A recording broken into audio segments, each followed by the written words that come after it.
10 মুহররম আপনি এই দোয়াটি পড়ে আল্লাহর কাছে চান, 7 আসমানের উপর আপনার দোয়া পৌঁছে যাবে।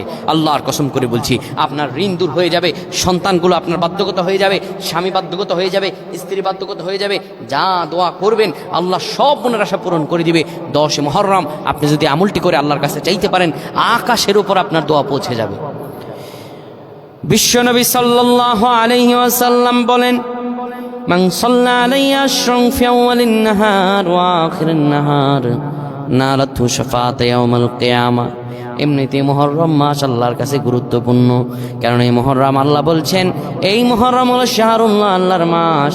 আবার এই মুহররম মাসের যদি 10 তারিখ আশুরা, যেই দিন আমার আল্লাহ তাআলা বান্দার সব দোয়া পূরণ করেন, ফজিলতপূর্ণ দিন, ওই দিন যদি বান্দা আল্লাহর কাছে চাইতে পারে, আমার রব আল্লাহ সব দিয়ে দিবেন। আপনি বিশ্ব নবী সাল্লাল্লাহু আলাইহি ওয়াসাল্লামের উপর 10 বার দরুদ শরীফ পড়বেন।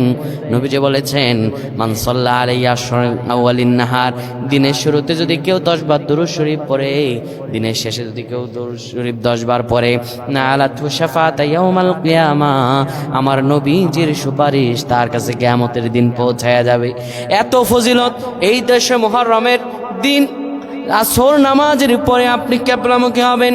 এই যে আসছে শুক্রবার, এই 10 মুহররম এই দিন আসর নামাজের পরে কিবলামুখী হয়ে এই ইসমে আজমটি পড়বেন 10 বার। ইসমে আজমটি শিখিয়ে দিচ্ছি।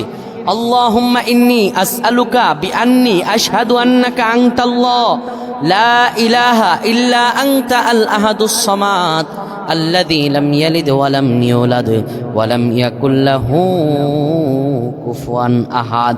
এই 10 মুহররমের দিন আসরের পরে এটি আপনি পড়বেন 10 বার। এরপরে আয়াতুল কুরসি পড়বেন 3 বার।